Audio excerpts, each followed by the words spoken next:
오늘 나눌 말씀 민수기 14장 28절에서 33절 말씀입니다. 민수기 14장 28절에서 33절입니다. 민수기 14장 28절에서 33절 말씀 우리 함께 읽겠습니다. 그들에게 이르기를 여호와의 말씀에 내 삶을 두고 맹세하노라. 너희의 말이 내 귀에 들린 대로 내가 너희에게 행하리니 너희 시체가 이 광야에서 엎드러질 것이라. 너희 중에서 20세 이상으로서 계수된 자 곧 나를 원망한 자 전부가 여분네의 아들 갈렙과 눈의 아들 여호수아 외에는 내가 맹세하여 너희에게 살게 하리라 한 땅에 결단코 들어가지 못하리라.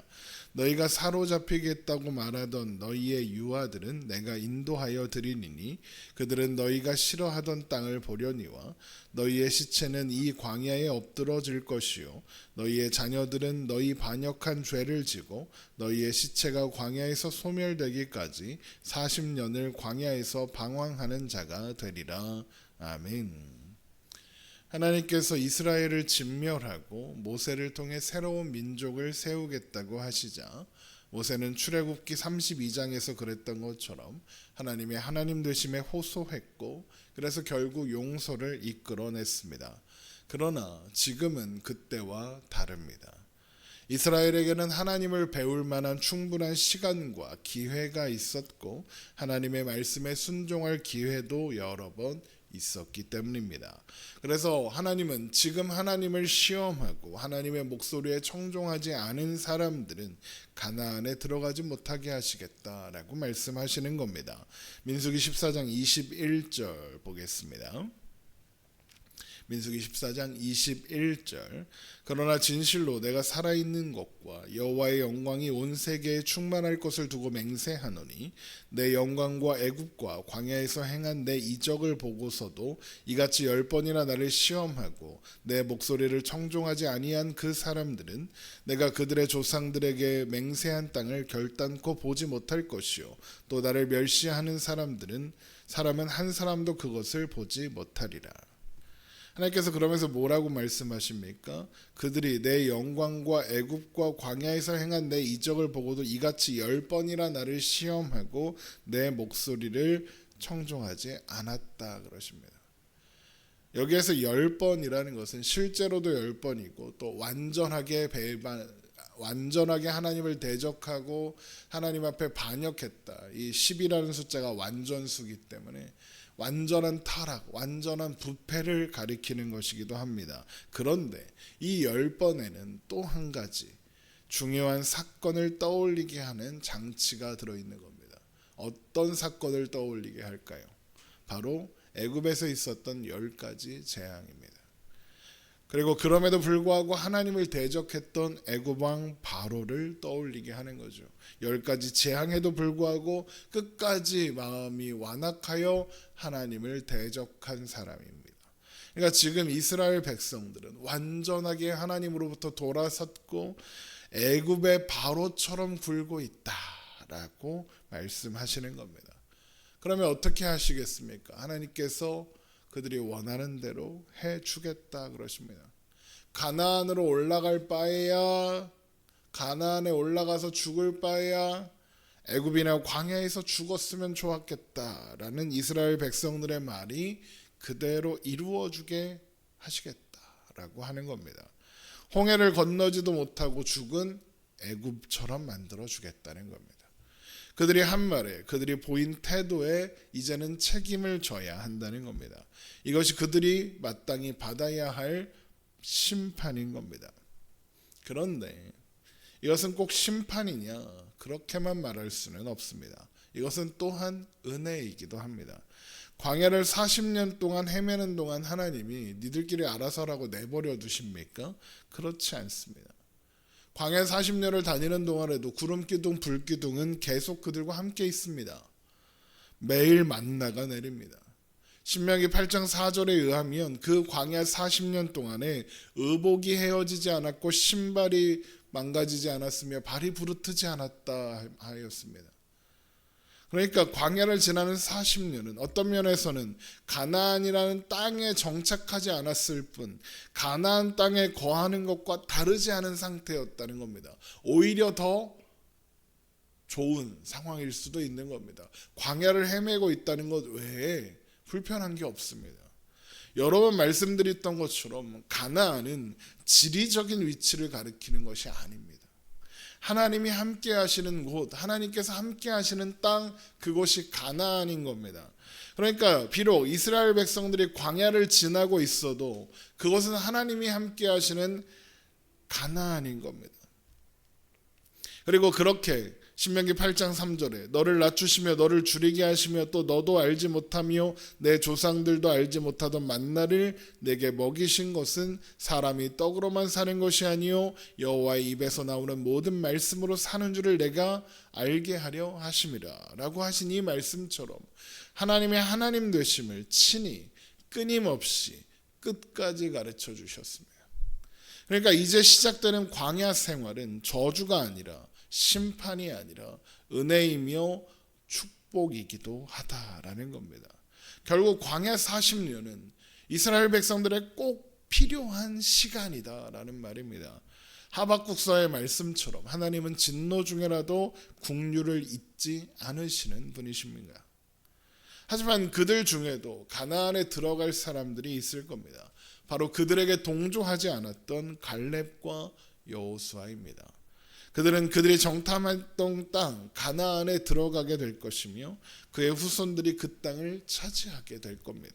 민수기 14장 24절입니다. 그러나 내 종 갈렙은 그 마음이 그들과 달라서 나를 온전히 따랐은즉 그가 갔던 땅으로 내가 그를 인도하여 드리니 그의 자손이 그 땅을 차지하리라. 여호수아에 대한 언급은 민수기 14장 30절에 나오죠. 여분네의 아들 갈렙과 눈의 아들 여호수아 외에는 내가 맹세하여 너희에게 살게 하리라 한 땅에 결단코 들어가지 못하리라 그럽니다. 그리고는 이제 광야를 향해 가라 말씀하십니다. 민수기 14장 25절입니다. 아말렉인과 가나안인이 골짜기에 거주하나니 너희는 내일 돌이켜 홍해길을 따라 광야로 들어갈지니라. 그러면서 광야에서 죽었으면 좋겠다던 그들의 말대로 해주시겠다라고 말씀하시죠. 민수기 14장 26절입니다. 여호와께서 모세와 아론에게 말씀하여 이르시되 나를 원망하는 이 악한 회중에게 내가 어느 때까지 참으랴. 이스라엘 자손이 나를 향하여 원망하는 바 그 원망하는 말을 내가 들었노라. 그들에게 이르기를 여호와의 말씀에 내 삶을 두고 맹세하노라. 너희 말이 내 귀에 들린 대로 내가 너희에게 행하리니 너희 시체가 이 광야에서 엎드려질 것이라. 너희 중에서 20세 이상으로서 계수된 자 곧 나를 원망한 자 전부가 여분네의 아들 갈렙과 눈의 아들 여호수아 외에는 내가 맹세하여 너희에게 살게 하리라 한 땅에 결단코 들어가지 못하리라. 너희가 사로잡히겠다고 말하던 너희의 유아들은 내가 인도하여 드리리니 그들은 너희가 싫어하던 땅을 보려니와 너희의 시체는 이 광야에 엎드러질 것이요 너희의 자녀는 너희 반역한 죄를 지고 너희 시체가 광야에서 소멸되기까지 40년을 광야에서 방황하는 자가 되리라입니다. 그리고 40년으로 하시는 것은 정탐꾼들이 정탐한 날수인 40일의 하루를 1년으로 쳐서 계산하셨다라고 합니다. 민수기 14장 34절입니다. 너희는 그 땅을 정탐한 날수인 40일의 하루를 1년으로 쳐서 그 40년간 너희의 죄악을 담당할지니 너희는 그제서야 내가 싫어하면 어떻게 되는지 알리라 하셨다 하라.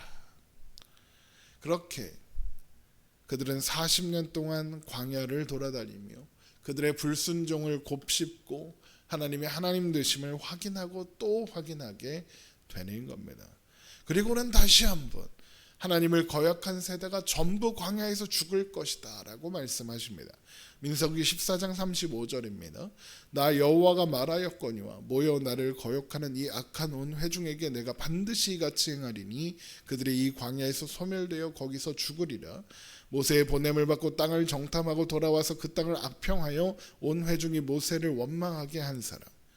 그리고 그렇게 될 것을 10명의 정탐꾼을 죽이시고 여호수아와 갈렙을 살려두심으로써 직접 눈으로 확인하게 하십니다. 민수기 14장 37절.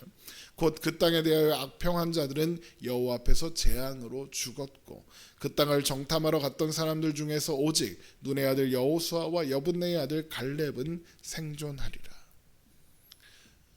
아니 왜 하나님이 자꾸 똑같은 말씀을 반복하시지? 하나님 심판하겠다, 광야 40년에서 다 죽게 하겠다라고 하셨으면 그냥 넘어가면 되는데 왜 똑같은 말씀을 반복하시는가? 그리고 또 심지어 예를 들어서 보여주시는가? 성경에서 반복은 확정되어 있는 의지를 나타내는 방식입니다. 그러니까 같은 말씀을 반복하여 말씀하시는 것은 하나님이 지금 하시는 말씀이 그냥 하시는 말씀이 아니라 반드시 이루어질 것이다라는 선언이고 번복되지 않을 것이라는 선포인 겁니다. 그렇게 출애굽 1세대들은 광야에서 죽을 겁니다. 그러나 하나님은 그들을 버리지 않으셨으며 은혜 가운데 인도하고 지키실 겁니다. 그래서 결국에는 하나님의 하나님 되심을 확인하는 자리로 데리고 가실 겁니다. 그래서 하나님 안에서 사는 것이 가장 행복한 일이라는 것을 알게 하실 겁니다. 비록 광야에서 죽을 것이나 하나님 안에서 살 것입니다. 그렇게 생각하면 우리가 얼마나 잘못된 기준으로 상황을 살피는가를 생각해 볼 수 있습니다. 우리는 종종 언제나 결과로 모든 것을 평가하고 판단합니다. 성공했는가? 병이 나았는가? 원하는 것을 얻었는가? 지금 말씀대로 하면 가나안에 들어갔는가? 그것을 기준 삼아 복 받았다, 복을 못 받았다 이렇게 생각하는 겁니다. 그러나 출애굽 1세대는 가나안을 밟지 못했어도 하나님 안에서 생을 마쳤습니다. 하나님 안에 있는 것, 그것이 이미 복입니다. 목적지에 도달하지 못한 것처럼 보이는 인생 또한 하나님 안에 있었다면 헛된 것이 아니라는 겁니다. 게다가 또한 우리의 목적지는 이 세상에 있지 않습니다. 우리의 목적지는 이 세상이 아니라 영원한 하나님 나라입니다. 그리고 그 하나님 나라는 지금 우리 마음 가운데 하나님으로 인하여 있죠. 이미 우리가 누리고 있습니다. 그러므로 우리의 신앙 여정, 인생 여정이 광야 같더라도 어딘가에 이르지 못한 것 같더라도 우리는 결국 영원한 하나님 나라라는 목적지에 반드시 도착할 겁니다. 이미 도착해 있기도 하고요. 우리가 사는 그 어느 순간조차 그 시간이 광야와 같더라도 헛된 시간은 없는 겁니다. 우리를 하나님의 자녀로 만들어내고 있는 시간이니까요. 여러분 이 사실을 기억하며 오늘의 삶이 광야와 같더라도 믿음으로 하나님을 바라보고 의지하며 그 모든 순간을 통해 하나님을 배우며 오늘을 살아가는 우리가 되기를 주님의 이름으로 축원합니다. 기도하겠습니다.